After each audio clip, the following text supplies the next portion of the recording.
നമസ്കാരം. പ്രമോ കിച്ചൻ്റെ പുതിയ വീഡിയോയിലേക്ക് എല്ലാ സുഹൃത്തുക്കൾക്കും സ്വാഗതം.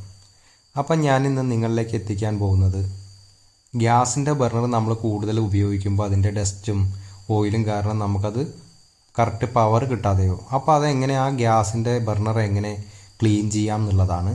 അപ്പം ഞാനിന്ന് ഹോട്ടലിൽ ഉപയോഗിക്കുന്ന വലിയ ബർണറാണ് ക്ലീൻ ചെയ്ത് കാണിക്കുന്നത്. വീട്ടിൽ ഉപയോഗിക്കുന്ന ബർണറിൻ്റെ ഒരു വീഡിയോ പെട്ടെന്ന് തന്നെ ഞാൻ ചെയ്ത് നിങ്ങളിലേക്ക് എത്തിക്കുന്നതാണ്.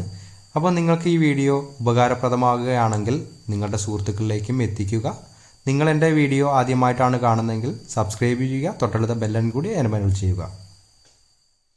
അപ്പോൾ ഇതാണ് ബർണർ. അപ്പോൾ ഇത് നിങ്ങൾക്ക് കാണാൻ കഴിയും, ഓയിലും ഡസ്റ്റും കാരണം അത് കറക്റ്റ് നമുക്ക് ആ പവർ കിട്ടാത്തൊരവസ്ഥയിലാണ് ഇപ്പോൾ ഉള്ളത്. അപ്പോൾ ഞാൻ നല്ല കണലിലേക്കാണ് ആ ബർണറിനെ വെച്ചിട്ടുള്ളത്. അപ്പോൾ തീ സൂക്ഷിക്കണം, കൈയൊക്കെ പൊള്ളാതെ. അപ്പോൾ നമുക്കൊരു അരമണിക്കൂർ 3/4 മണിക്കൂർ ആ ബർണർ കണലിൽ കിടന്ന് കഴിഞ്ഞ് കഴിഞ്ഞാൽ നമുക്കതെല്ലാം ഒന്ന് ഡസ്റ്റും കാര്യങ്ങളും ഓയിലും എല്ലാം പോയി ഒന്ന് ക്ലിയറായി കിട്ടുന്നതാണ്. അപ്പോൾ അതെങ്ങനെ അതിന് ഞാനൊരു കമ്പി ഉപയോഗിച്ചിട്ടാണ് തൂക്കിയെടുക്കുന്നത്. അപ്പോൾ അതായത് നല്ല പഴുത്തിട്ടുണ്ടാവും. അപ്പോൾ നമുക്കൊരു കൈയൊക്കെ കൈ പൊള്ളുന്നുള്ളത് തന്നെയാണ്.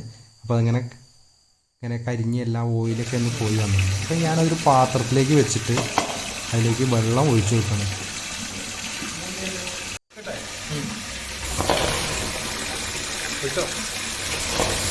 ശ്രദ്ധിക്കണം, നല്ല പഴുത്തിട്ട് ചൂടായിട്ടുള്ളൊരു സാധനമാണ്. അപ്പോൾ നമുക്ക് നന്നായി ശ്രദ്ധിച്ചിട്ട് വേണം ചെയ്യാനായിട്ട്.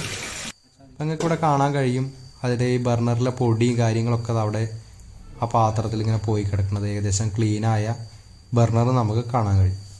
അപ്പോൾ ഞാനിത് അടുപ്പിൽ ഫിറ്റ് ചെയ്യാണ്. എന്നിട്ട് നമുക്കൊന്ന് കത്തിച്ച് നോക്കണത് എങ്ങനെ ഉണ്ട് എന്നുള്ളത്. ഇപ്പോൾ എങ്ങനെയാണ് ഫയർ വരുന്നത്. നമുക്ക് നല്ല ക്ലീനായിട്ട് ഫയർ വരുന്നത് വെച്ചാൽ നമുക്ക് ആ ബ്ലൂ കളറിലായിരിക്കും നമുക്ക് ആ തീ കാണാൻ കഴിയുക. അപ്പോൾ ഒന്ന് കത്തിച്ച് നോക്കാം.